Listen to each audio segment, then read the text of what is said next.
Well, when I was growing up, weather girls were bimbos. Like it was the joke of, like, oh, if you don't know anything, go and just tell people about the weather.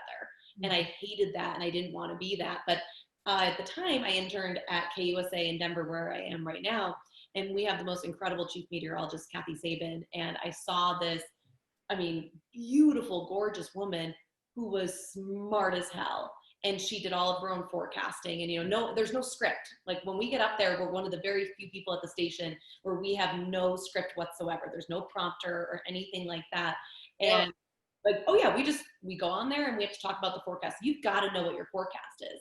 I think sometimes people think, oh, someone's going to hand it to you. Every strength is attached to a weakness, and every weakness is attached to a strength. It's something we uncover in the Ignite method. The reason I mention it with you, Kylie, is you have this terrific strength of forecasting and anticipating and being strategic even.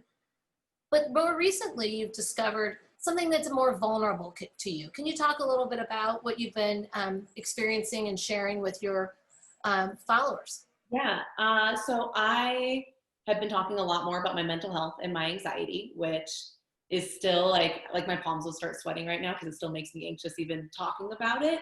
But I was probably diagnosed maybe 3 years ago, but it took until probably last fall to actually start talking about it. Because if I'm being completely honest, I was very embarrassed that I had this thing that I felt like was very wrong with me.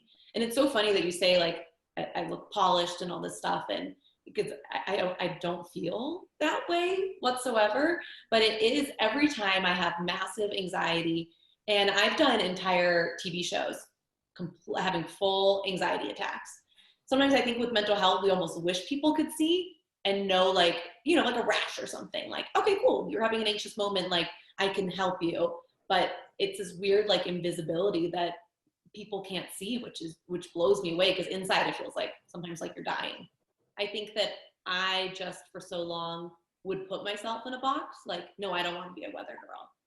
And then it was through like the encouragement of others that I just started saying, like, kind of just, screw it, let's give it a try and see what happens. And I think I've always found the things I'm most afraid of doing in life have been the most rewarding.